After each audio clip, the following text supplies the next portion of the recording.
This is The Success Factor with your host, DeCarlo Eskridge, and we're going to be speaking with Lindell Warden, the student of the beloved Neville Goddard, and we're going to be talking about letting go, being still, and knowing that God is within you. This is part 2 of a 5-part series. I had a thought when you said you're either choosing or being chosen for. When I was a kid, I can remember around the age of 12, I had this thought, because of course I was finding myself going to church and so forth, and I was kind of frustrated because, I was looking at hellfire, damnation, and being born in sin and so forth, and God and devil. Yeah. And I was frustrated because as a kid I thought to myself, why do I have to choose one or the other? Why can't I just be, as it were? But indoctrination said that, there are good people, there are bad people. And in my upbringing, the teaching said that if you're good, you'll get this. But what you're saying is kind of contradicting that. It's not a matter of good or bad or indifferent. It's a matter of thinking. It's a matter of thinking, absolutely. As you think, you are. It's that simple. And if you keep it simple, you'll remember it. And that's our problem. We forget it. When here we need that very thing, you've forgotten it. Attitude, your attitude about life in general follows you lifetime after lifetime after lifetime. You're told there's nothing transforming in death. You die ding-dong, like I said, you get ding-dong again and again and again until what happens? You change your mind, you change your world, and the first does the second.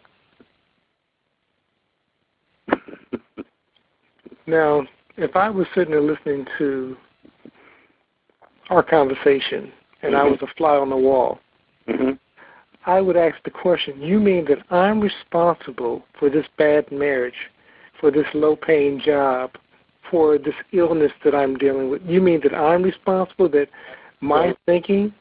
Absolutely. Absolutely. God didn't make a mistake.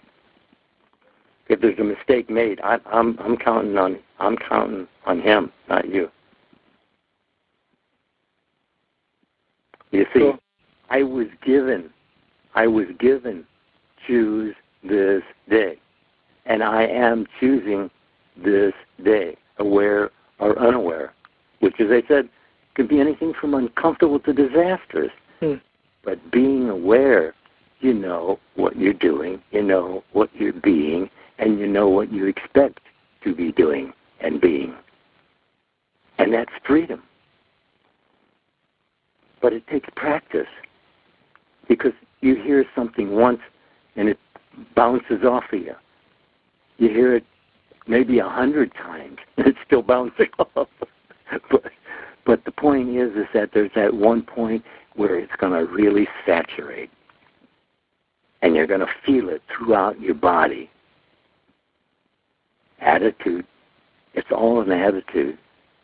The great minds down through the centuries have said that man is his attitude. And he'll continue to be until he changes his mind. That's actually the story of metaphysics. As you think, you are. So as a creator, as becoming a conscious creator. That's it. You turn to me, I'll turn to you, because there's only one of us. So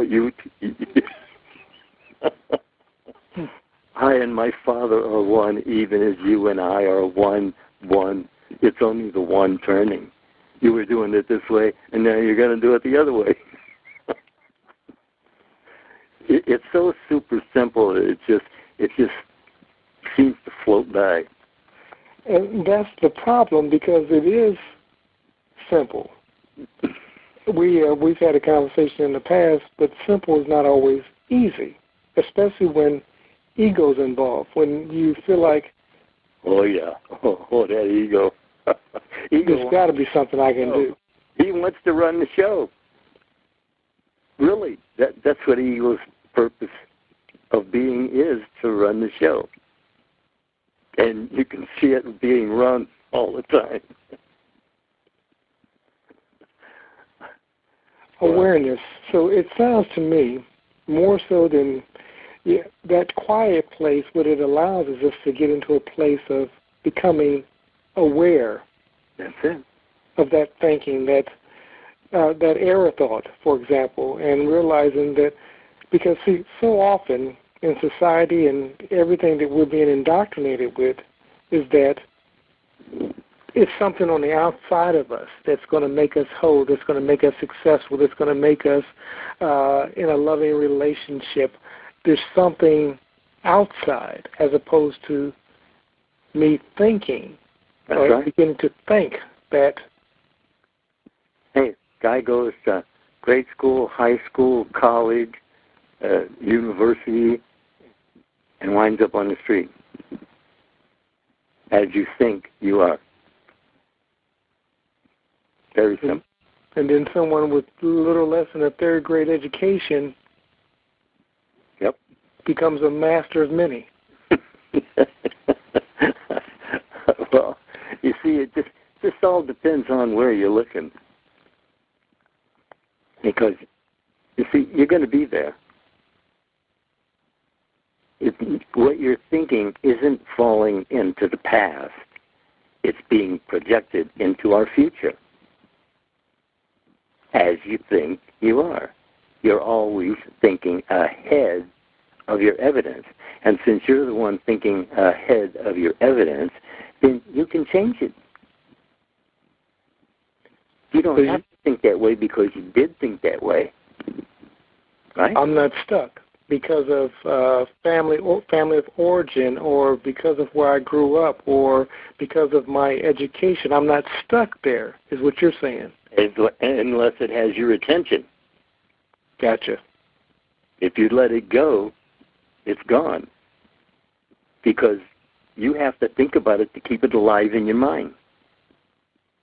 And if you don't think about it, then it dies.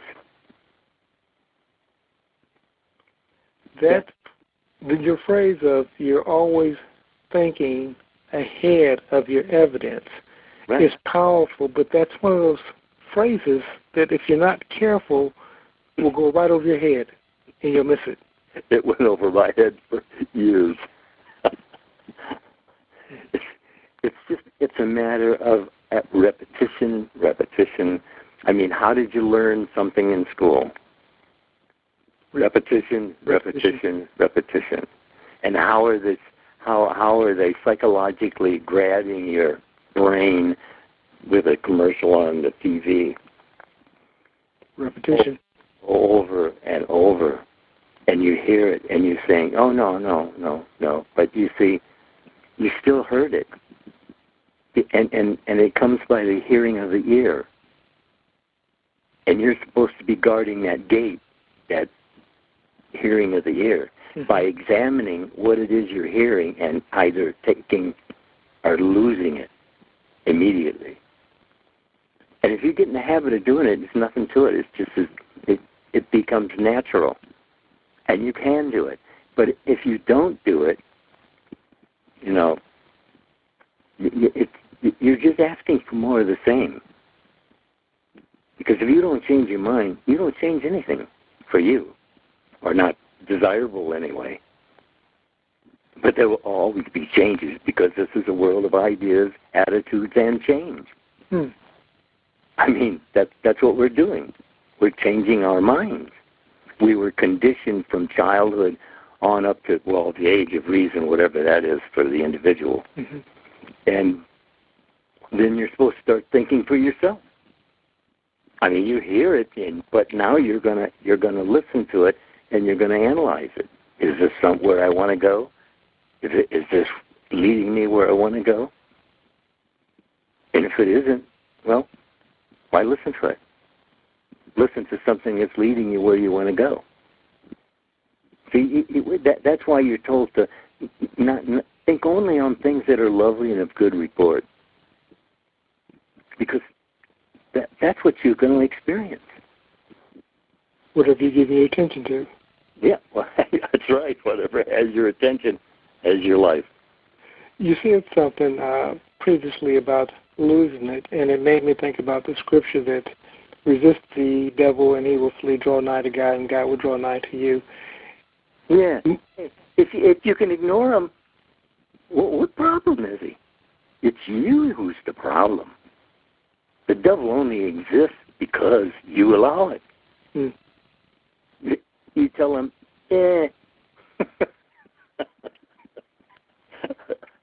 I won't tell you what to tell him, but you know. Now, I want to emphasize something. In losing, Lindell's made it clear of how you lose. You ignore. You don't give place to. You don't give your attention to. So right. You don't have time to think about it because you're off doing something lovely. Hmm. That's it. A good report. Yes, good report. That's it. That's all you're looking for. You don't want to hear anything else. Because if you hear it, then you start feeling it. And when you feel it, you push it out emotionally into your world. Look, the whole vast world, we're told, all the without is second-hand. Hmm. It was only first as idea. So it's man-made and man-destroyed. Hmm. So ideal is the first creation to have it in one's mind. And then, of course, the manifestation of that is the second creation, as it were. Mm-hmm. I used to think about thought, and when I was a kid, and Paul says, when you're a child, you to mature and then put away childish things.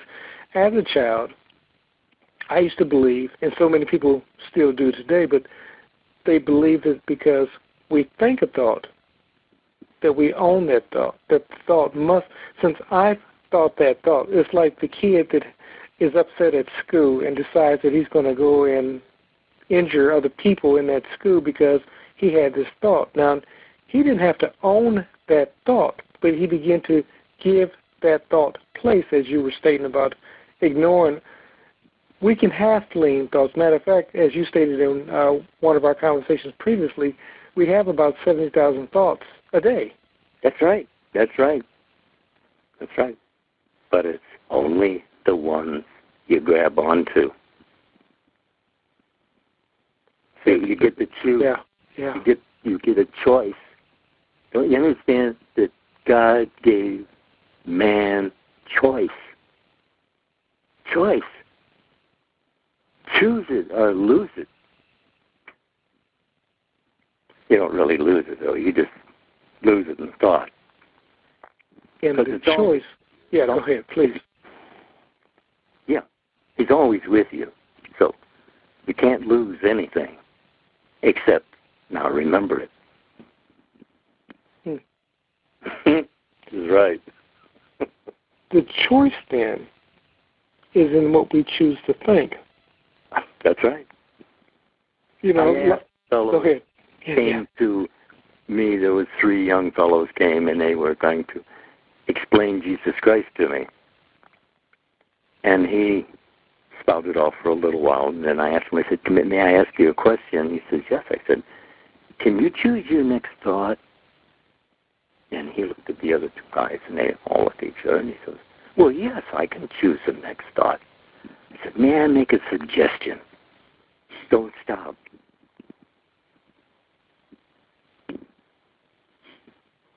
That's it. Don't stop. You're choosing your next thought, or it's choosing you. Man says, well, you said, as you believe, it is to you. And he says, I don't believe this. If you don't believe it, it can't be. Isn't that right? It's true. I mean, all things are possible to those who believe. Remember this, creators, that only you can create your perfect world. Not God or man. Only you can create your perfect world. Until we speak next week, have a blessed and abundant week. This is The Success Factor with your host, DeCarlo Eskridge.